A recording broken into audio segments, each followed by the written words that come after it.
Jedi utilise la force pour la connaissance et la défense. Jamais. Ce sont des clients très importants, ils ne peuvent pas attendre. Eh ben, ils vont apprendre. Nous avons juré de protéger jusqu'à la mort la pierre du temps. Et j'ai juré de plus manger de glace, mais... Pareil qu'on a créé un parfum pour moi. Ah, ça nous botte tous de t'entendre dire ça. Il faut avouer que voir Donnie massacrer un nazi, c'est presque aussi chouette que d'aller au cinoche. Bienvenue dans ce nouvel épisode de LCDS. LCDS, c'est le format critique de la nuit des sorties où on analyse un film ou une série. Et pour ce faire, je suis comme d'habitude avec Al. Bonsoir Al. Bonsoir Ista, comment ça va? Ça va et toi? Ça va, heureux aujourd'hui, le ventre plein, parler d'un film, voilà, je suis content. Pourquoi tu manges pas généralement? Non, je mange jamais. C'est la première fois que je mange. C'est très étrange comme sensation. Ouais. Non, mais je sais pas, je suis content de parler de cinéma avec toi, comme d'hab. Ouais, bah moi aussi. Hein. C'est quoi ton robot préféré de cinéma, Ista? J'aime bien te prendre un peu à revers comme ça, là. Des trucs pas préparés, je te balance un truc comme ça. C'est chaud, hein. Parce que là, de tête, j'ai eu direct Robocop. Je sais pas. Après, ça marche. Est-ce que c'est vraiment un robot, Robocop? Parce que c'est un moitié oui, humain, c'est un policier robot. Il s'appelle Robocop. Ouais, c'est vrai, mais bon, je parlais de pur robot, quoi. Pas de conscience humaine ou quoi, tu vois, implanté. Mais oui, ça peut fonctionner, hein, ouais. Ouais. Putain, je sais pas. Sur le coup. Non, je pensais que t'allais dire le géant de fer, tu vois. Ou... Ah oui, ça aurait pu. Mais je l'ai vu tard, moi, le géant de fer, donc je sais pas, un truc de mon enfance. Ouais. Jarvis. Jarvis. Ouais, je sais pas. Après, est-ce qu'il y a un évangélion, ça marche? Non, c'est un méca. Je sais pas. Ouais, bon, en tout cas, il y a plein de robots. Et bah aujourd'hui, on va parler du robot sauvage. Donc, la nouvelle production DreamWorks. Est-ce que toi, rappelle-nous un petit peu ton rapport avec DreamWorks, puisque ça y date depuis la fin des années 90 quand même, depuis pas mal de temps. Est-ce qu'il y a des films, toi, marquants du studio DreamWorks? Parce qu'on sait qu'il y a beaucoup de films. Ouais, bah en vrai, le premier Shrek m'a quand même marqué quand j'étais gamin, parce que je l'ai vu au cinéma et tout. J'en ai un bon souvenir quand j'étais au cinéma, on avait bien rigolé et tout. Et le 2 aussi, le Shrek 2. Mais après, Madagascar non, Kung Fu Panda non, ils ont plein de grosses franchises que moi j'ai pas du tout accroché. Mais il y en a une par contre que j'adore, c'est Dragon. Voilà, qui est pour moi la meilleure franchise qu'ils ont faite, quoi. Ouais, bah je te suis. Moi, je suis pas gros fan de DreamWorks. Vraiment, il y a énormément de films qu'ils ont fait. Je me suis pas du tout retrouvé. Pareil que toi, Shrek 1 et Shrek 2. Par contre, j'aime beaucoup. Enfin, c'est des bonnes comédies, je trouve, des bonnes parodies. Je me marre toujours devant. Le Prince d'Égypte aussi, quand j'étais petit, j'aimais bien le film quand il faisait des films en 2D. Mais bon, ça date d'un autre temps. C'est au tout début, ouais. Mais je l'ai pas vu, moi, Le Prince d'Égypte. Ouais, bah moi, j'aimais bien. Mais après, je l'ai pas revu depuis tellement d'années. Mais je pense qu'il a quand même une bonne répute, le Prince d'Égypte, quand même, avec le temps. Mais c'est vrai que toutes ces franchises, les Madagascar, les dérivés de trucs comme ça, les Croods et tout, l'Europe Baby Boss, ça m'a jamais parlé, genre vraiment. Et ouais, Shrek, moi, après le 2, c'est fini, quoi. Quasiment, c'était très compliqué, quoi. Et même pour DreamWorks, c'était très compliqué, parce que DreamWorks, il y a eu, on va dire, ils ont enchaîné les succès, mais ils ont enchaîné aussi les désillusions, et dans les années 2010, ça a été assez compliqué, hein. Parfois, il y a eu quand même une traversée du désert, hein, au bout d'un moment, pour DreamWorks. Et là, potentiellement, il y a un retour depuis quelques années de succès en salle, quoi. Même s'il n'y a pas toujours des bons films, hein. Ruby l'ado Kraken, c'était l'année dernière. Ah oui. Il y a pas Captain Super Slip chez eux aussi? Ouais, je crois que c'était fin des années 2010, ça. Oui, je sais pas, mais en tout cas, ça avait l'air horrible. Mais ça, je crois pas que ça ait marché. Après, Baby Boss, je crois que ça fonctionne pas trop mal, hein. Je crois que le premier, oui, mais le deuxième, je crois qu'il a pas marché de fou. Ok, d'accord. Il me semble. Mais ouais, là, ces dernières années, il y a quand même Kung Fu Panda 4, cette année qui a bien marché. Il y a quelques années, il y a 1 ou 2 ans, il y a quand même les Bad Guys aussi, là, qui a une suite qui arrive l'année prochaine. Le Chapeauté 2, qui a été une grosse surprise, et plutôt une bonne surprise, parce que c'est quand même un bon film.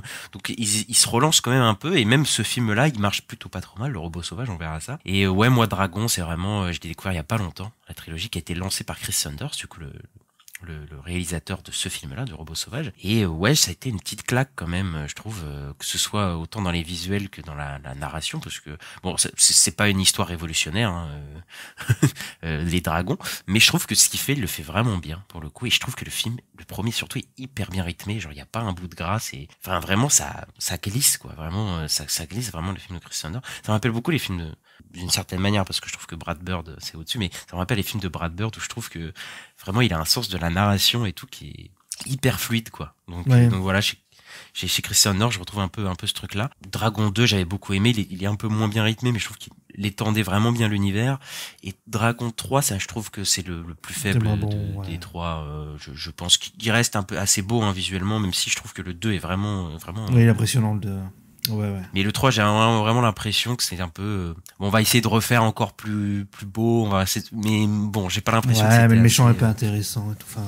Aussi, je m'en souviens même plus, vraiment. Donc c'était un peu plus déceptif. Même si le film reste loin d'être mauvais, hein, oui, c'est pas un mauvais film et tout, mais voilà, c'est pas le meilleur. Et on arrive aujourd'hui au Robot Sauvagista. Qu'est-ce que tu peux nous dire sur la production du film ? Oui, alors le 28 septembre 2023, DreamWorks annonce une adaptation cinématographique en animation de la série de livres The Wild Robot de Peter Brown.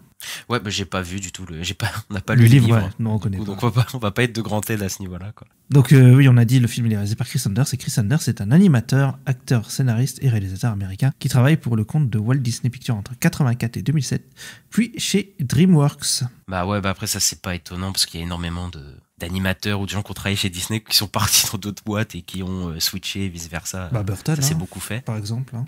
Burton évidemment, mais ceux qui ont créé DreamWorks, c'était ceux, il me semble, qui étaient chez Disney. C'est ça. Donc voilà, ils s'interchangent un peu les trucs. Mais lui, il a un gros CV hein, quand même chez Disney. J'ai regardé, il a été scénariste sur tu sais, tous les gros, enfin pas tous, mais sur énormément de succès des années 90, Mulan, Le Roi Lion, Aladdin, La Belle et la Bête, tout ça. Bon, après il y a eu 50 000 écrivains, enfin scénaristes sur ces trucs-là, mais il avait quand même déjà une patte dedans. Et c'est celui qui a fait Lilo et Stitch. Et Lilo et Stitch, moi il est chouette. Plutôt un bon Disney des années 2000, parce qu'il y en a pas tellement ce que j'avais dit, Disney des années 2000, mais celui-là il était vraiment fun. C'est un des rares des années 2000 qui a vraiment eu un succès populaire et qui a... Enfin, Stitch c'est devenu un peu une mascotte, il y avait des peluches partout et tout, ça a bien fonctionné. Ah oui. Et, c'était assez chouette. Encore aujourd'hui. Hein.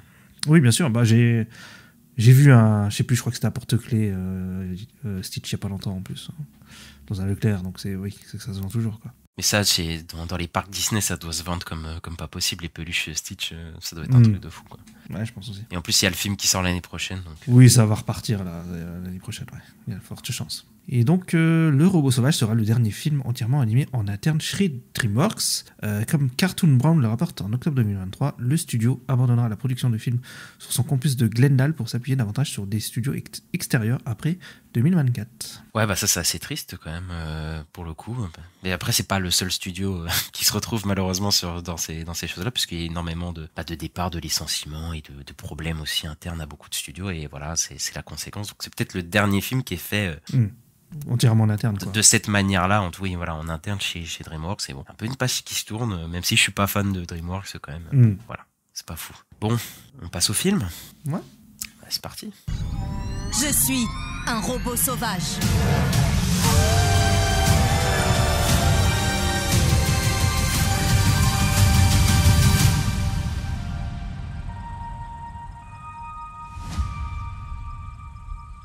L'aventure suit le voyage d'un robot, l'unité Rosum 7134, Rose en abrégé, qui fait naufrage sur une île inhabitée et qui doit apprendre à s'adapter à l'environnement rude en établissant progressivement des relations avec les animaux de l'île et en devenant la mère adoptive d'un oison orphelin qu'elle nommera Jolibec. Lupita Nyong'o, Pedro Pascal, Kit Connor, Bill Nighy, Stephanie Chu, Matt Berry, Vince Rhimes, Mark Hamill, Catherine O'Hara. Je suis désolé si j'ai défoncé tes noms au passage. Et Ista, je vais te poser la traditionnelle question. Qu'est-ce que tu as pensé rapidement, sommairement du film avant de rentrer dans les détails? Pour moi, c'est une déception. Je dis ça, j'ai l'impression que c'est un ton ultra grave. Ouais, non, enfin, en fait, le film est super beau. Hein. Il est super joli techniquement, c'est assez incroyable, c'est bien foutu et tout. Mais l'histoire ne m'a pas embarqué, en fait. C'est pas trop ce que j'attendais du film, je pense aussi. Les personnages, je les ai pas trouvés super attachants. Je les trouvais un peu plats. Et j'ai trouvé aussi que les enjeux, en fait, étaient tous réglés très rapidement. Et qu'en fait, ça rencontrait pas quelque chose de super intéressant. Et en fait, je trouve que c'est le problème des DreamWorks comparé au Pixar, où les DreamWorks sont très plats. Il n'y a pas forcément de deuxième lecture et tout. Là où Pixar, il y a un peu toujours ce côté de deuxième lecture et tout. Là, je l'ai pas trouvé, moi, en tout cas. J'ai pas trouvé vraiment des discours sur l'écologie ou quoi, des trucs comme ça que j'aurais bien voulu avoir. Et en fait, l'histoire avec le robot qui devient la mère adoptive du canard, là, ça m'a un peu saoulé. Donc bon, j'ai pas trop accroché au film en fait. Ah là là, mais pour une fois, ce n'est pas moi les gris du groupe, donc ça va, ça me va. Non, je te trouve un peu dur avec le film quand même, parce que je trouve qu'il y a quand même des thématiques. Enfin, je trouve que tout le monde peut un peu se retrouver un peu au niveau du film. Ah oui. Pour le coup. Après, je trouve que il y a des trucs qui sont moins aboutis, je pense, en termes de ce que ça raconte. Surtout dans la dernière partie, je trouve que le film pas s'effondre, parce que moi je le trouve plutôt bon, hein, le film. Je trouve pas que c'est un chef-d'œuvre comme beaucoup de gens disent, voilà, c'est un truc de fou. Je trouve que non, je trouve que voilà, il y a des trucs qui vont pas dans le film, mais je trouve qu'il se tient quand même bien, et le film est magnifique, mais vraiment magnifique, hein, pour le coup, on reviendra là-dessus, mais et même ce que ça montre de la nature et tout ça, moi ça me parle quand même pas mal, et tout ce qui en fait se rapproche du personnage de Rose, du coup du robot, je trouve ça bien. Après, effectivement, il y a des personnages qui sont un peu plus conventionnels, et même ce que ça raconte, en vrai, c'est pas non plus un truc révolutionnaire, hein, c'est pas. Moi, j'ai l'impression d'avoir vu un peu 100 fois, c'est ça qui m'a un peu saoulé, quoi. C'est pas l'histoire la plus originale non plus, on va pas se mentir, mais je la trouve hyper bien racontée pour le coup, même si j'ai des bémols, comme j'ai dit, sur la dernière partie du film, et on en reviendra. Mais du coup, voilà, on est un peu divisé, voilà, ouais. sur ce film. C'est un film qui brasse beaucoup de sujets. Bon, il les explore pas tous, mais en tout cas, il y a un truc quand même sur la solitude, sur trouver sa place, hein, parce que on a des personnages qui peuvent être différents, ils vont apprendre à s'accepter. Voilà, c'est un film sur l'acceptation, sur la parentalité, tu l'as dit, avec le personnage de Rose qui devient une mère entre guillemets adoptive, et c'est un film entre guillemets sur le collectif. Et ouais, je pense que c'est un film qui ravit là, parce que là, il y a quand même un engouement autour du film qu'on voit rarement, surtout même pour un film DreamWorks, celui-là. C'est quand même assez fou. Et par quoi on commence, Ista? Je me demande, peut-être parler de l'animation, peut-être, tiens. Ah oui, si tu veux. Bah ça, pour moi, c'est un des points forts du film. Ouais. Oui, comme t'as dit, c'est magnifique, effectivement. Il y a des plans, des fois, je me suis dit, vraiment, c'est des concept art ouais. En version animée, quoi. Et ouais, ça marche bien. C'est un peu artwork, le film. Hein. Oui, complètement. Ouais. C'est un peu ça, vraiment. Et là, pour le coup, moi, c'est un des plus beaux films que j'ai vu cette année. Franchement, en termes de plans et tout, c'est un truc de fou. L'animation est pas classique, ce qu'on peut attendre de beaucoup des productions qu'on a eues, où c'était photoréaliste, un peu 3D. Ouais. Voilà, là, je pense que DreamWorks, là, ils ont définitivement pris un autre chemin qui avait été lancé par le Chapeauté 2 et qui avait suivi même avec les Bad Guys et tout ça. Là, je pense qu'on commence à s'éloigner du 3D classique de chez DreamWorks, c'est un peu pour de bon. Parce que les animaux, par exemple, tous les animaux... Déjà, je pense qu'il y a un super travail pour comprendre comment chaque animal bouge, etc. Je pense qu'ils ont fait un truc super. Je pense qu'il doit y avoir un making-of. Je pense que là, il y aura un making-of de fou sur ça. Mais moi, ce qui m'a marqué, c'est l'effet un peu peinturé qu'ils ont, les animaux, et même le décor, même tout autour, parce qu'ils sont pas nets. Tu vois, il y a un peu ce côté Chapeauté 2, hein, d'ailleurs. Hein. Oui, il y a un côté aquarelle où le bord des animaux est moins sec, moins défini. Voilà, je pense que il y a cette manière de représenter la nature qui est en contraste avec le robot Rose, qui lui est en 3D plutôt classique. Pour le coup, il a pas du tout les décolorations, etc. Mais ça a un propos sur le personnage de Rose. Voilà, c'est intégré dans la narration. Je trouve ça super. Et l'animation est hyper fluide. Elle est pas statique du tout. Il y a cette esthétique un peu picturale qu'on retrouvait déjà dans Chapeauté 2. Il y a vraiment ce côté, on va capter la nature sauvage, brute. Il y a des gens qui ont cité beaucoup le château dans le ciel. Bon, ça raconte pas la même chose, hein, mais il y a cette opposition nature-technologie. Ouais, il y a cette opposition-là où on trouve des robots avec oui, ça m'étonnerait pas qu'il soit inspiré d'ailleurs le robot là. Ah oui, non mais je pense que là c'est j'ai pas entendu les interviews, mais je pense que c'est clair et net qu'ils sont inspirés du studio Ghibli sur plusieurs choses, quoi. Même la manière de représenter les saisons qui changent, les éléments, évidemment, il y a l'eau, il y a le feu, il y a des plans mais avec des flammes qui sont absolument magnifiques. Ça, je pense que c'est très Miyazaki. Kiesque, je sais pas si ça se dit du tout. Non. Mais voilà, il y a vraiment non, mais moi je le dis, voilà. Mais voilà, il y a vraiment cette envie de mettre en valeur la nature, la vie sauvage, et c'est un film extrêmement coloré, comme j'ai dit, qu'il utilise les saisons mais aussi les éléments, donc il y a du vert, il y a du bleu, il y a du rouge, il y a du violet, il y a du rose. Là vraiment, ceux qui aiment pas les films trop noirs, trop ternes, voilà. Et ouais, il y a des plans magnifiques. Je pense avec la lune, avec les flammes, avec l'eau, il y a des moments vraiment de contemplation vraiment fou dans le film, des séquences entières. Hein. Il y a une séquence de vol qui est vraiment ma préférée du film et qui est incroyable. Enfin, il y a énormément de séquences où je trouve le film qui a des vrais tableaux, quoi, qui est vraiment super. Oui, bah oui, non mais ça je suis complètement d'accord. Hein. De toute façon, oui, il y a un moment où même tous les oiseaux s'envolent. Je me dis putain, il y a combien d'oiseaux sur l'écran là? Parce qu'ils sont, je sais pas combien, mais ouais, c'est impressionnant techniquement. Clairement, c'est assez fou techniquement. Il y a aussi un moment où après le truc c'est que j'avais déjà un peu vu dans les bandes annonces, mais il y a un moment où le robot utilise ses yeux un peu comme des phares et le robot il est accroché à un arbre et ça fait un truc un peu impressionnant, je trouve. Oui. Même il y a des bons contrastes de lumière aussi dans le film. Hein, ouais. Pour en parler, enfin c'est vraiment. Mais quand on dit un film est magnifique, là pour le coup, là je pense que vraiment là ce film-là, il a vraiment atteint quelque chose. Et on est dans un délire un peu post-apo dans le film quand même, parce que bon, ils sont sur une île sauvage, etc. Mais au bout d'un moment ils en sortent un peu. Et tu sais, on voit des espèces de ponts je crois que c'est des ponts de Manhattan ou je sais pas quoi, mais qui sont sous l'eau. On voit des espèces de ruines et tout, donc on comprend qu'on est dans un futur un petit peu apocalyptique quoi. Et ouais, qu'est-ce que tu veux parler du film? Est-ce que tu veux parler des personnages peut-être? Si tu veux. Rose, t'as pas accroché à Rose quand même? Pas spécialement, non. Non, t'es dur là. Bah non, j'ai pas. Non, qu'est-ce qui t'a pas fait accrocher au personnage? Bah je sais pas, moi je m'attendais pas à ce que ce soit une mère en fait, je crois à la base déjà. Et ça m'a un peu saoulé. Enfin moi cette histoire là ça m'a un peu saoulé, de la mère et son fils machin qu'elle adopte. Et en fait je sais pas, j'ai l'impression d'avoir vu ça déjà 100 fois, donc ça m'a un peu fatigué quoi. Donc bon, je sais pas, enfin moi je trouve que tous les persos c'est un peu des archétypes et qui sont pas plus développés que ça en fait, et que ça s'arrête à des archétypes et c'est tout quoi. C'est un peu mon problème avec le film. Je te trouve encore les autres personnages, je suis un peu d'accord pour le coup, mais sur le personnage de Rose, ouais, je le trouve quand même, je trouve que ce qu'ils ont fait, c'est quand même assez fort, parce qu'ils avaient quand même des inspirations qui sont de taille, hein, je pense, parce que je pense que le géant de fer vient clairement à l'esprit quand même parce que le géant de fer, on le rappelle, c'est un énorme robot qui a été créé comme un robot de destruction massive, quoi, et qui va se révéler avoir des sentiments, etc. Donc c'est un peu, il y a un peu ce truc-là, même si il n'a pas été conçu pour détruire tout, il a été conçu pour servir, lui, ce robot-là.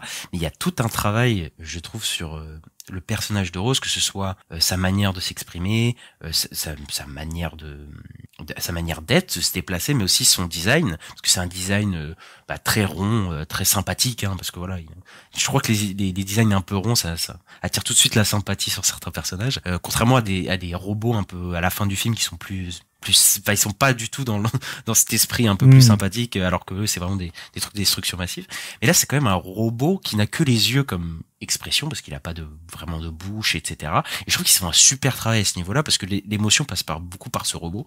Enfin pour moi, parce que les autres personnages, je trouve que les autres personnages fonctionnent un peu pour moi, mais surtout vis-à-vis de ce robot-là, hein, surtout de Rose, quoi. Parce que si tu les prends individuellement, je pense oui comme toi pas si intéressant que ça. Mais je trouve que déjà l'animation qui contraste avec son environnement, je trouve que c'est une super idée pour montrer le décalage, mais surtout le changement au fur et à mesure, parce que c'est un personnage Rose qui apprend de son environnement. Donc on la voit devenir au début de plus en plus animale. Il y a des passages assez drôles où par exemple elle imite un crabe pour monter une falaise ou ce genre de choses. Elle devient de plus en plus animale, alors qu'elle est pas du tout conçue comme ça, hein. Et c'est tout le parcours du personnage de trouver une existante preuve, de s'affranchir de ce pourquoi elle est programmée.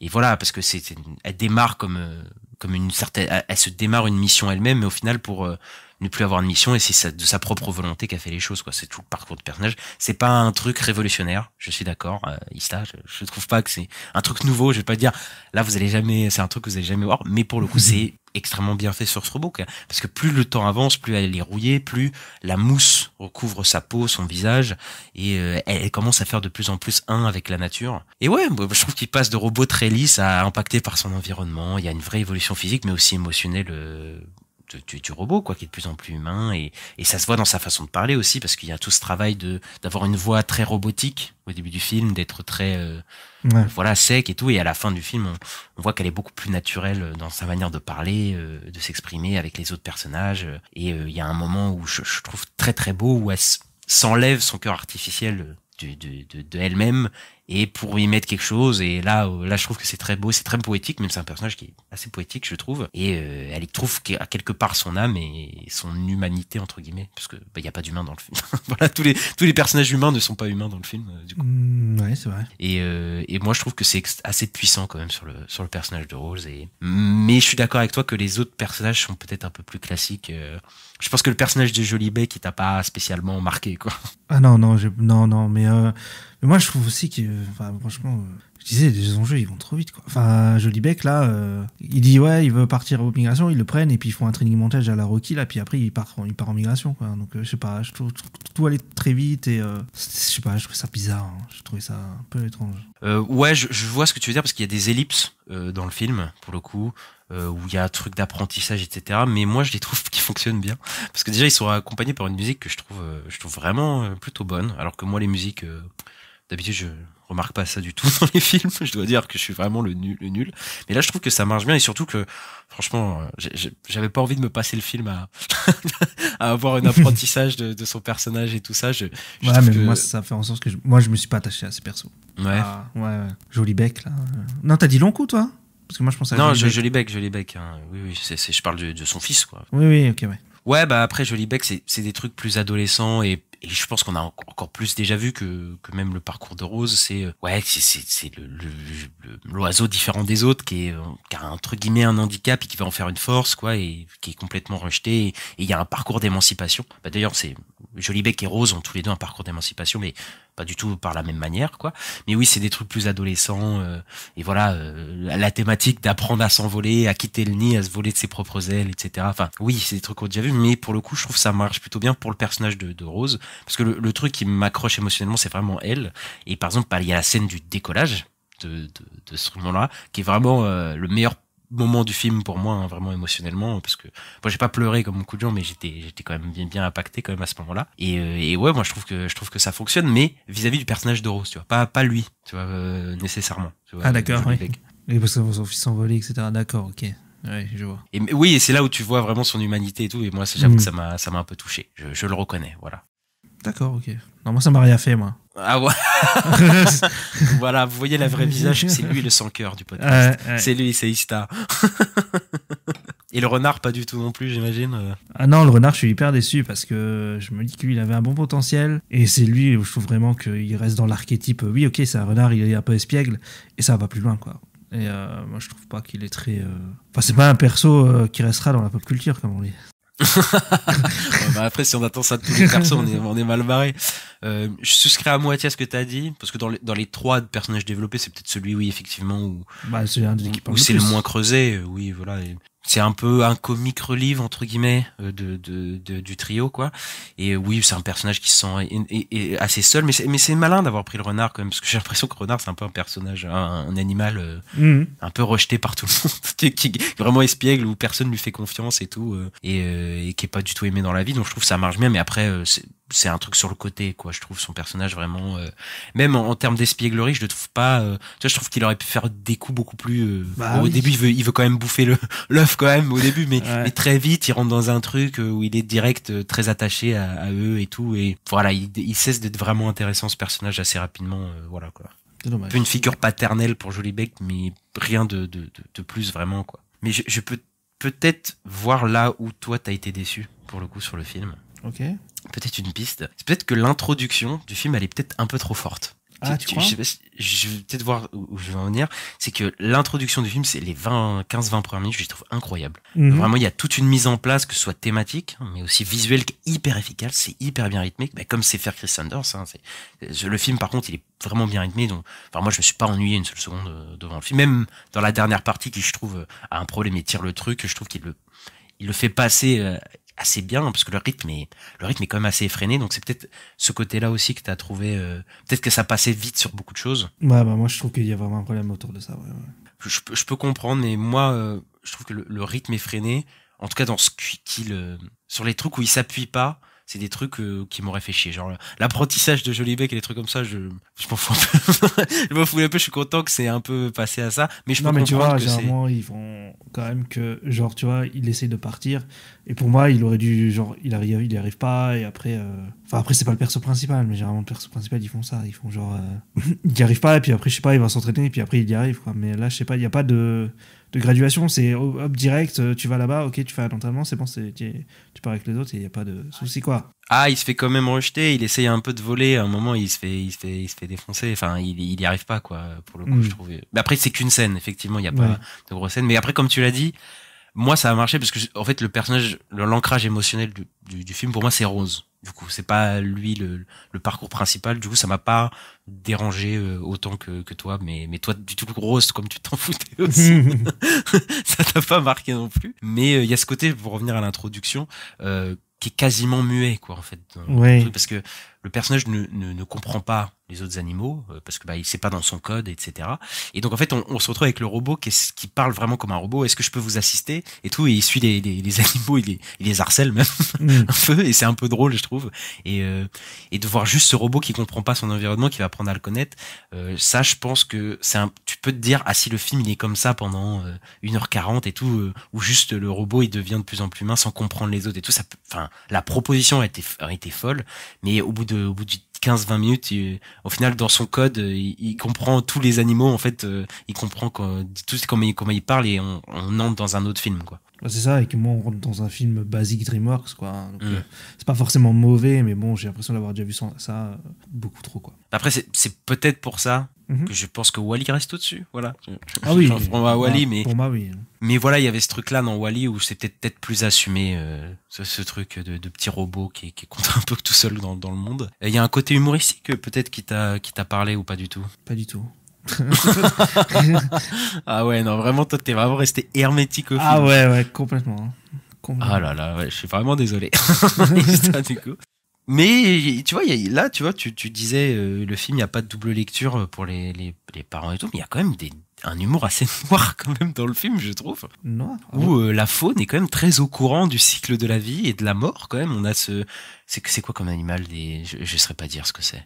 Mais c'est un animal avec ses enfants où il y a un moment humoristique où elle croit qu'elle a perdu un de ses enfants. Et elle est en mode un de moins. Bon, c'est comme ça. Tu vois ce que je veux dire? Oui, c'est un humour où je m'attendais pas à avoir pour un film grand public à destination des enfants quand même. Ouais, ils disent même que c'est des prédateurs et tout. Enfin, ils disent celui-là c'est un prédateur, faut faire gaffe, machin. Oui, oui, il y a un truc un peu autour de la nature, quoi. Autour du cycle de la vie, ou mode oui, la mort dans ce cycle-là de nature, oui, ça fait partie du truc. Et moi, ça m'a fait beaucoup rire quand elle croit avoir perdu un enfant, et elle est en mode un enfant en moi, putain, quel dommage. Ouais, mais tu vois, après, c'est pas forcément logique qu'ils mettent tous les animaux dans une maison et qu'il y a des prédateurs, de trucs, et tout le monde veut se c'est là bouffer. que la fin, c'est bizarre. Je suis d'accord, parce que c'est un peu. Mais après, cette partie-là du film, c'est très secondaire. Je pense que le film traite pas de ça. Tu vois, en vrai, il traite plutôt de Rose. Mais c'est vrai que c'est dommage de ce truc-là, quand même à la fin, de voir que c'est pas exploité jusqu'à sa fin, et qu'en gros la finalité, on va pas spoiler, mais c'est en mode tout il est beau, tout le monde est content, tu vois, ensemble. C'est alors ça. que il y avait quand même ça au début du film qui était vraiment sympa. Mais bon, pour moi, c'est assez secondaire quand même dans le film. Mais moi, ça a marché plutôt l'humour du film. Je reconnais. C'est pas un film, c'est pas une comédie non plus où il y a des blagues toutes les 5 minutes en vrai. Hein. C'est pas du tout comme ça. Hein. C'est un film. En vrai, moi, c'est plutôt le début. Oui, mais Voilà, oui. mais après, moi, quoi. Mais c'est pas un film où il y a des blagues toutes les minutes comme certains films. Non. Illumination, ou tu vois, C'est genre pas les mignons. Madagascar ou. Oui, voilà, exactement. C'est pas ça non plus, quoi. Un film a vraiment une autre ambition aussi, mais ce côté-là marche plutôt bien. Et moi, le côté émotionnel, il a marché quand même. Même si, bon, il y a des gens, ils vont dire, voilà, c'est très voyant, merci. Tu sens le truc venir. De toute façon, dès le début, tu vois le truc venir. Dès les bandes d'annonces, tu vois. Il y a écrit, vous allez chialer le film, tu sais, un peu, quoi. Tu vois, la musique, elle appuie vraiment le truc. Mais dans certaines séquences, elles sont tellement belles, vraiment visuellement en plus, que ça m'emporte, quoi. Et c'est peut-être même un des défauts du film. Je pense que le film est trop beau. Vraiment. Ouais. Ah non, mais tu vas voir, parce qu'en fait, j'ai l'impression que peut-être qu'il refuse d'aller peut-être un peu plus dans le dramatique à certains moments du film. Ça, c'est possible, oui, ça, c'est possible. Non, mais parce qu'ils se disent, oui, c'est pour la famille, c'est pour les enfants, donc on va pas faire trop du drame, quoi. C'est ça, parce qu'il y a un personnage qui a un destin tragique hein, dans le film, et qui est quand même un personnage qui a été caractérisé, etc. Et c'est vrai que c'est très vite ellipsé, quoi. Il y a pas de... Je demande pas un moment solennel de pleurs pour le personnage qui mais quand même, c'est vraiment... dans le rythme du film, on bazarde ça, faut peut-être pas trop, je sais pas si c'est pour pas choquer les gens, mais en tout cas, ils veulent pas vraiment appuyer dessus, quoi. Et encore ce rapport de la mort aussi aux animaux qui est évacué à la fin avec l'ours qui fait un câlin, au renard qui fait un câlin, un truc là. Bon, ça va, quoi. Mais pour moi, le climax émotionnel du film, c'est vraiment l'envol de l'oiseau, et tout, quoi. C'est vraiment là où j'étais vraiment pris, et ça m'a pris au trip, là, pour le coup. D'accord, ok. Non, mais pas moi. je sais pas quoi te dire, mais oui, non, mais la scène est belle. La scène est belle. C'est parce que j'ai dit, c'est le moment où il y a tous les oiseaux. Là, c'est ça. Hein, c'est quand. Oui, c'est ça. Et quand le rose l'accompagne pour l'envoler, quoi. Non, mais c'est bien foutu. Il y a une belle musique. C'est joli. Oui. Non, mais ok. Et même, elle fait un avec la nature, elle fait un avec son propre fils, etc. Et c'est le moment où il s'envole, où lui, il part. Et donc, c'est un peu, enfin, là, oui, du coup, c'est, bah voilà, c'est un peu, moi, j'ai pas versé ma petite larme, mais j'aurais dû. Voilà, je le dis. Je le dis, toi, tu en sans cœur. Oui, complètement. Complètement. Alors, peut-être qu'il faudrait que je revoie le film, mais je suis passé à côté, hein, je sais pas, hein. Non, mais après, tu vois, moi, je trouve pas que c'est un chef-d'œuvre. Hein. Donc, peut-être que voilà, aussi. Mais je te trouve dur sur le personnage de Rose, que moi, je trouve assez sympathique. Ouais. Après, comme je disais au début, peut-être que c'est pas ça que j'entendais du film aussi. Hein. Oui. Tu vois, j'entendais pas une histoire mère-fille, quoi. J'entendais, enfin, je sais pas. C'est vrai. Mais encore une fois, comme je l'avais dit, le film, je trouve que ça n'a rien de révolutionnaire. À part peut-être si j'avoue quand même sur les visuels, oui, d'avoir ce truc-là quand même dans un film américain. Il y a très peu de films américains qui ont cette attention pour avoir des visuels et une esthétique comme ça, quoi. Et pour le coup, l'esthétique Miyazakiesque, pour moi, elle est pas usurpée. Là, pour le coup, même si tu sais, c'est un truc à chaque fois qu'on dit quand il y a un film un peu sur la nature, d'animation, oui. C'est un peu Miyazaki. Ouais, là, quand même, je le sens pour le coup, quoi. Bon, de toute façon, le robot, comme je disais, il ressemble un peu, hein, au robot qu'on voit dans le château dans le ciel. Oui, mais j'ai bien aimé son design, ça, par contre, je trouvais que c'était un peu chouette. Genre, au début du film, quand le perso, il peut faire des moves un peu bizarres, en fait, il est vachement pratique, quoi. Enfin, il est bien réfléchi, le design du robot de Rose, je trouve. Ouais, bah, complètement. Là, c'est vraiment mais pour moi, en fait, peut-être que tout ce que j'aime, enfin, pas tout ce que j'aime, mais énormément de ce que j'aime dans le film, c'est Rose, quoi, en fait.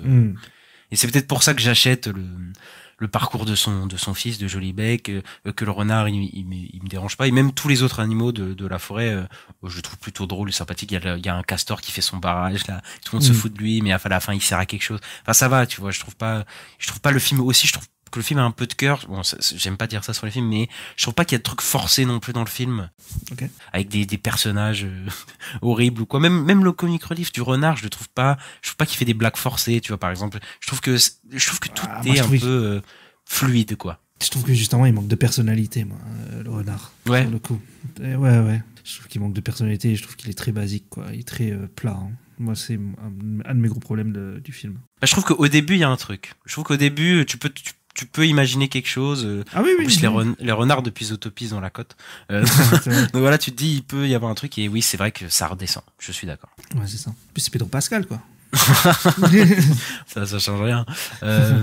Il y a cette dernière partie, par contre, qui là aussi, je trouve que, malheureusement, je disais que c'était pas forcé, que c'était smooth, mais c'était pour introduire, tu vois, le contraste avec cette dernière partie, où je trouve que là, dans le dernier quart du film, là, je trouve qu'il y a un truc un peu de, on va raccrocher les wagons, on va vous faire des scènes d'action, on va vous faire des trucs, alors que, pour moi, les 3/4 du film se prêtaient pas du tout à ça. Mais vraiment pas du tout. Oui, ils t'arrivent, ils te mettent un méchant à la fin, alors que tu te dis, il n'y aura pas de méchant dans ce film à la base. Mais en plus, un méchant, pourquoi faire? Le film a pas du tout besoin de méchant, tu vois. Il n'y a pas besoin d'antagoniste. Juste de voir Rose, qui, voilà, fait un avec la nature, etc.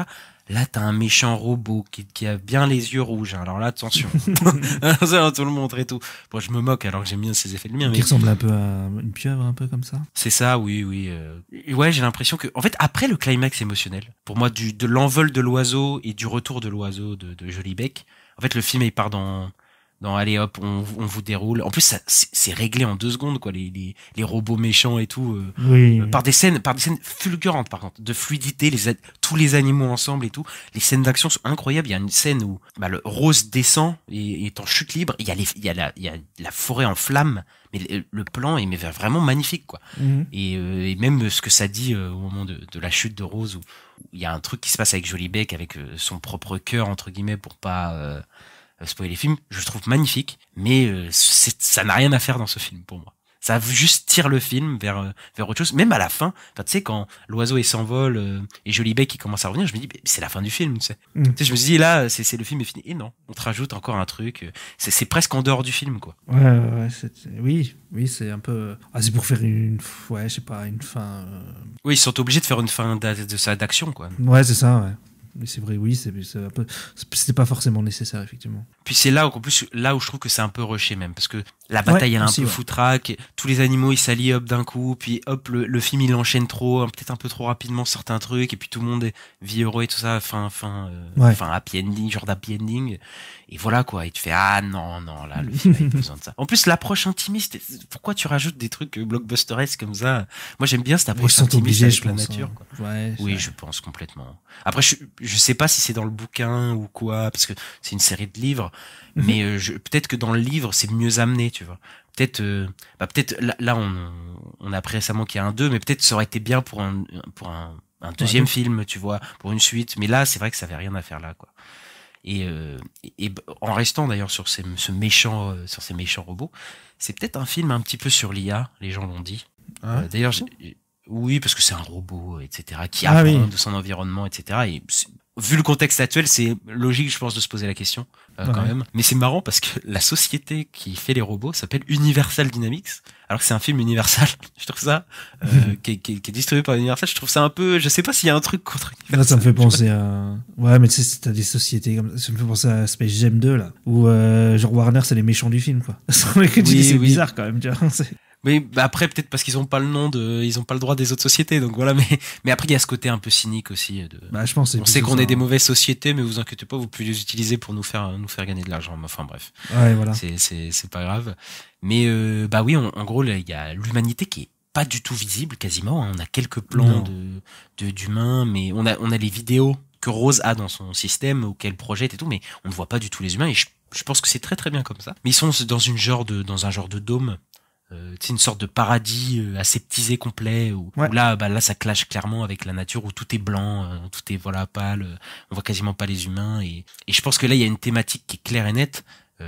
Déjà ce côté paradis aseptisé, pour moi c'est peut-être je m'avance, mais c'est un peu le genre de délire futur de genre Elon Muskien, tu vois, dirigé par une IA, etc., pour ce délire de gros riches un petit peu. Et il y a je pense cette thématique sur les étrangers, sur l'acceptation de l'autre, qui est dans le film. Littéralement, les humains sont dans des énormes dômes qui bloquent l'extérieur, où d'ailleurs on comprend que les animaux de sauvages sont considérés comme des organismes dangereux, quand ils arrivent sur le truc, c'est en mode faut les tuer, c'est des parasites. Et d'ailleurs les robots ont complètement remplacé les animaux domestiques, etc. Maintenant tous les humains avaient un robot domestique chez lui pour faire des tâches, pour faire des trucs. Donc vraiment, il y a, je pense, toutes ces thématiques de les humains, eux, sont complètement déshumanisés, complets, ils ne veulent pas de l'autre. Et le film parle d'acceptation de l'autre. Chaque personnage, Rose, qui est un peu bizarre pour les autres animaux, que ce soit son fils ou quoi, c'est un peu ce truc sur l'acceptation de l'autre. Donc là, je trouve que c'était un peu pertinent et c'était plutôt bien fait là pour le coup. Ok. Mais moi je trouvais ça bizarre, en fait, je sais pas si je trouvais ça bizarre ou feignant, mais genre je vois juste une ville et il y a rien autour, c'est tout vide. Je trouvais ça un peu bizarre. Je suis d'accord, mais c'est ces côtés un petit peu aseptisés, tu vois. Aussi de là où la nature, il y a un gros contraste entre la nature qui est luxuriante, etc., qui est pleine de couleurs, qui est vraiment vivante, et ce truc, cet énorme dôme qui est qu'en fait, à notre époque, on se dirait mais j'ai pas du tout envie de vivre là-bas, quoi. Enfin, j'ai pas envie d'aller dans ces trucs-là, quoi. Complètement dénaturisé et tout, quoi. Après, je trouve quand même que c'était mieux fait dans Wall-E. Voilà. Je trouve que c'était mieux fait dans Wall-E. Oui, maintenant que tu me dans ça, effectivement, le comparatif avec Wall-E, oui, effectivement, et voilà. Mais là, je trouve que c'est bien fait. Tu vois, je trouve pas que c'est un mauvais film qui mal fait son truc. Je trouve que ça le fait plutôt bien. Voilà, je suis moins dur que toi. Okay. Après, il y a ce côté, j'avoue, avec la cabane, Arche de Noé. Ah. où le robot réunit tous les animaux de Oui, la oui, forêt oui, pour voilà, vivre oui. ensemble et tout. Oui, parce qu'il va y avoir un orage ou je sais plus, il y a un ouragan, non enfin, il y a un truc. Oui, bah c'est l'hibernation. Tu sais, il y a Ah la, oui, c'est vrai. il y a la neige qui arrive et donc tous les animaux doivent hiberner, sauf que bah, le froid est beaucoup trop fort et donc du coup ils sont obligés de se réunir là-bas, quoi. C'est une belle idée, mais encore une fois, ça va pas au bout de son idée de la nature sauvage, le cycle de la vie, la mort et tout. Oui, ils deviennent tous copains, les animaux, voilà. C'est ça, c'est ça. Et la musique, toi, j'en ai parlé, mais tu l'as pas du tout, t'as pas du tout été Si, je crois que si, la musique est pas dégueu. Hein. Bah après, faudrait que je réécoute, je t'avoue, mais sur le coup, il y a des moments où il y a la musique qui accompagne bien les scènes et qui amène ce côté un peu poétique, tout ça, qui veut l'amener, quoi. Et qui est plutôt réussi, oui. Bah ça aussi, c'est un côté quand même du film que j'ai bien apprécié, c'est le côté poésie. Bon voilà, il s'inspire de Miyazaki, mais c'est vrai que, est-ce qu'il y a beaucoup de films américains qui font des trucs un peu poétiques sur la nature? Je sais pas. Tu vois, comme ça, je sais pas s'ils sont aussi bien faits en tout cas. Donc c'est peut-être ça aussi qui m'a séduit dans le film. J'essaie de le défendre. Ouais. Voilà, donc voilà. Je trouve pas que c'est un film du tout venant.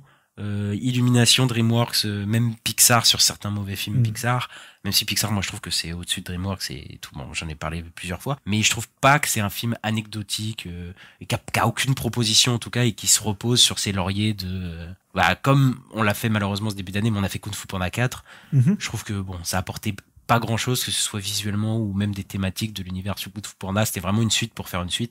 Là, en plus, c'est un projet original, donc, et qui a l'air de plutôt fonctionner, il va plutôt séduire, donc je m'en réjouis aussi. Voilà. Ok, bah ouais, c'est cool. Il est beaucoup moins convaincu que moi. Ah bah oui, non, mais moi je suis beaucoup moins convaincu. Mais moi j'ai un problème avec les enjeux du film. Moi je trouve qu'il n'y a pas d'enjeu dans le film. C'est ça aussi mon problème, c'est que, comme je t'ai dit, tout va très vite. Et même une fois qu'il est parti avec les oiseaux, je trouve qu'une fois qu'il se fait choper, en fait, ça bloque pas, quoi. Il arrive à se sauver direct et il revient à la fin normal. Et en fait, je trouve qu'il y a. Sur la fin, je suis d'accord. Oui, sur la dernière partie, je suis d'accord. Tout est expédié sur la dernière partie. Ouais, voilà. Mais sur le reste, problème, hein. je défends quand même le film parce que je trouve que l'approche intimiste de pas avoir des gros enjeux, de vraiment avoir juste cet enjeu juste de personnage, de parcours de personnage dans cette nature, moi, ça me séduit pour le coup. D'accord, ok. Bah, moi, je pense. Tu vois. Ouais. Je pense que le côté intimiste, ça peut m'ennuyer, on va dire. Je pense, hein. La béarnaise n'a pas pris. Voilà, exactement. J'aime pas, on n'aime pas toutes les mêmes sauces. Il y en a plusieurs des sauces. Après, je pense aussi qu'il y a peut-être la sauce qui a pas pris parce que quand même, t'es quand même un fan de Miyazaki, quand même qui fait des films. De l'animation japonaise en général. Oui, c'est ça. Bon, après, peut-être que le côté japonais t'attire plus, mais c'est vrai qu'il y a des films de Miyazaki qui sont, bien qu'il y ait tout un emballage un peu fantastique parfois et tout ça, mais ils sont des films un peu intimistes quand même. Ouais. Sur ça. Par exemple, Totoro, tu vois que c'est le parcours de ces enfants et ça parle de leur relation, par exemple, avec leur mère ou ce genre de choses, mais c'est pas des trucs énormes parfois, quoi. C'est des trucs un peu plus petits. Ouais, mais après Totoro, c'est loin d'être un de mes préférés, hein, par contre, hein, tu vois. Le vent se lève, peut-être? J'ai pas vu. T'as pas vu Le vent se lève? Bah, c'est super. Non, j'ai toujours pas vu Le vent se lève. Mais c'est quoi tes Miyazaki préférés, d'ailleurs? Le château Nausicaa, le château dans le ciel. Ouais. Le château dans le ciel, c'est pas le plus spectaculaire non plus.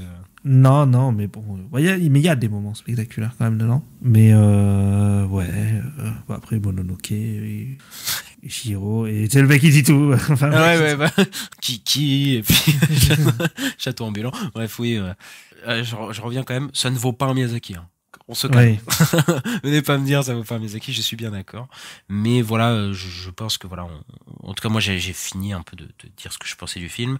Mais pour résumer un peu mon avis, je pense que c'est quand même une proposition originale entre gros guillemets, parce que c'est l'adaptation d'un bouquin, mais un bouquin très connu, hein, j'imagine. Donc c'est pour ça que je dis que c'est un peu original. Et voilà, qu'il y a une vraie proposition artistique qui est magnifique visuellement, et je parle pas qu'en termes de l'animation est bien réussie, je parle vraiment en termes de mise en scène, en termes de plan, et voilà, qui va vous éclater la rétine, et avec un personnage de Rose qui moi m'a particulièrement touché. Malheureusement, il y a des trucs qui sont pas aboutis, la fin tire un peu en longueur, mais moi je trouve que ça vaut le coup, voilà. Bah, c'est cool.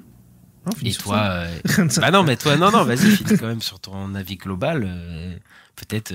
Moi, je trouve que c'est concept art le film, encore. C'est joli, hein. Encore. C'est vrai, mais bon. C'est pas faux. Non, mais c'est super techniquement. Donc, Oui, non, mais le film, il est à voir rien que pour sa technique, en fait. Effectivement, sur tout ce qui est, oui, bah, comme tu as dit, mise en scène, visuel, esthétique, etc. Après, moi, sur l'histoire et les personnages, je suis beaucoup moins convaincu. Ça m'a un peu ennuyé, donc voilà, je suis un peu déçu, donc voilà. Ouais. Bon. Bah écoutez, si on espère que la sauce prendra pour vous, pour le coup. Il y a un 2. Il y a un 2 qui est annoncé. Donc tu penses qu'il parlera de quoi le 2? Je pense qu'ils vont aller explorer le côté humain. Hein. Moi, je pense de la chose. Tu crois? Des trucs comme ça. Ouais, j'ai peur qu'ils aillent dans le truc un peu plus peut-être spectaculaire. Après, est-ce qu'ils feraient avec un autre robot? Non? Ils reprendraient Rose? Je pense pas. Je pense qu'ils reprendraient Rose. Hein. Ah, mais tu le mets où? Dans l'espace? Je sais pas. Je sais pas du tout ce qu'ils vont faire, mais après peut-être qu'ils pourraient mettre d'autres ou lui qui essaye de libérer d'autres robots. Enfin elle, Rose qui essaye de libérer les autres robots qui sont comme elle prises sous le joug des humains quoi. Ouais, pourquoi pas. Je sais pas trop. Faudrait voir qu'est-ce qu'ils ont fait dans le livre. Est-ce qu'il y a des suites? Est-ce que bah je crois que c'est un truc en plusieurs tomes. Hein, donc. Ouais voilà, donc faut voir. Peut-être qu'ils vont reprendre à des tomes sur le coup. Ouais, bon voilà. Mais après, je pense que le film a pas besoin de suite, mais bon, on est dans une ère où si ça fonctionne de toute façon, il y aura une suite. Ben voilà, Ista, qu'est-ce qui sort cette semaine, Ista, au cinéma? Alors, pas mal de choses. Il y a notamment L'amour ouf, c'est de Gilles Lelouch, il me semble. C'est ça, c'est sa deuxième réalisation de long métrage, il me semble, parce qu'après le Grand Bas, il revient et c'est un film qui a fait beaucoup parler à Cannes. Donc c'est une comédie musicale, attention, parce que parfois ils le disent pas, mais là ça l'est. Donc maintenant faut l'écrire à côté des titres pour que les gens le savent. Ouais, c'est ça. Donc voilà, et ça a l'air d'être une proposition assez spéciale. Bon, le film dure 2h45, mais bon, j'irai le voir quoi. Ok. Et ensuite, on a Sauvage de Claude Barras, donc un film d'animation en stop motion qui, Claude Barras qui revient après son film Ma vie de courgette, voilà, qui était un super film sur les enfants en foyer d'accueil, voilà. Et là, il va peut-être encore nous briser le cœur avec Sauvage, donc à voir. Moi, j'ai bien envie de le voir. C'était chouette, Ma vie de courgette. Et il y a Smile 2, donc la suite de Smile, le film d'horreur avec des gens qui rigolent. C'est ça, qui font des sourires. Ouais. Qui te regardent avec des sourires et apparemment ça suffit pour faire peur aux gens. Donc voilà, moi, je suis assez surpris parce que le 1 j'avais pas trop aimé. Mais voilà, donc le 1 est cartonné, donc forcément le 2 sera là et je pense qu'il va cartonner aussi malheureusement. Je pense que c'est un film qui est pas mal attendu. Et voilà pour cet épisode, Ista. Et ouais, un épisode où on est un peu divisé. Voilà, donc ça arrive. Donc maintenant, tu portes le titre de Aigri du podcast. Et moi, je suis la personne qui a le cœur du podcast. Ça risque de changer très vite, je pense, d'ici les semaines peut-être. Mais on espère que vous avez passé un bon épisode. Donc n'hésitez pas à mettre le petit pouce en l'air, les 5 étoiles, puisque c'est sympa pour le référencement, à vous abonner selon votre plateforme de streaming, à nous suivre sur les réseaux sociaux @, la nuit des sorties, donc sur Twitter, sur TikTok, sur Instagram, sur YouTube, etc. Et on se retrouve très bientôt pour les news de la semaine, Ista. Ouais, à la prochaine pour les news. Et je pense que pour Venom 3, on sera aigris tous les deux, y a pas de souci. Ouais, ça, il y a très peu de chances qu'on soit pas ensemble sur ce coup-là. Allez, à plus. À plus.